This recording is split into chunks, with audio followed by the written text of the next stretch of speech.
আপনার হারামের উপরে দোয়া করলে, আপনি জিজ্ঞাসা করেন আলেমকে, কোন হারামের উপরে কেউ যদি আল্লাহর কাছে কিছু চায়, দোয়া করে, তার ঈমান থাকে না।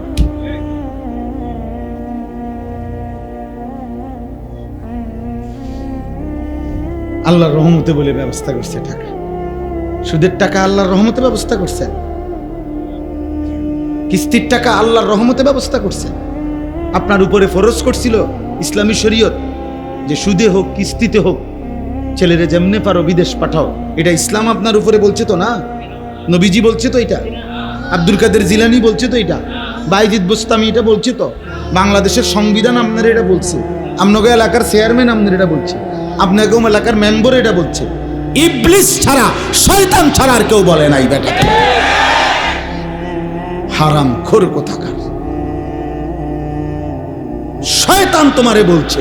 দুইটাই লুবি, বাপটাও লুবি, সন্তানটাও লুবি। বিদেশ যাইতে নিষেধ করি না, বিদেশ যাওয়া হারাম না, কথা বোঝেন নাই? বিদেশ যাওয়া হারাম, প্রবাসী হারাম না, না না, সুদের টাকা হারাম, কিস্তির টাকা হারাম, আপনারে এটা বলছি।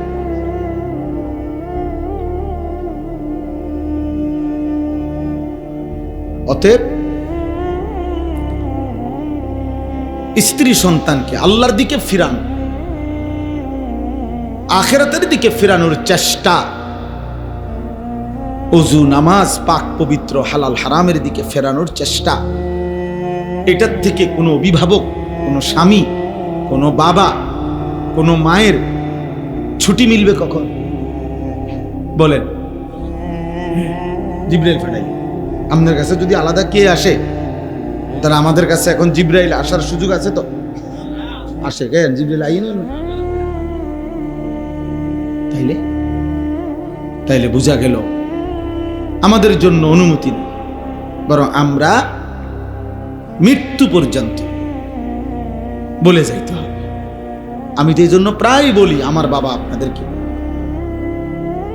আপনি কমপক্ষে আপনার যে স্ত্রী নামাজ পড়ে না, পর্দা করে না, যে মেয়েটা নামাজ পড়ে না, পর্দা করে না, আপনার যেই ছেলেটা নামাজ পড়ে না, হালাল হারাম বাইচা চলে না, এই নাচ গান নর্তকী ছবি উলঙ্গ দৃশ্য মোবাইল নিয়ে পড়ে থাকে, যদি কোনো কথায় আমনে তারে ফিরাইতে না পারেন, উনি বলার পর নামা, তাহলে কমপক্ষে এতটুকু তারে বইলেন যে বাপ, মৃত্যু পর্যন্ত মনে রাখিস আমি তোর উপরে অসন্তুষ্টি নিয়ে কবরে গেলাম,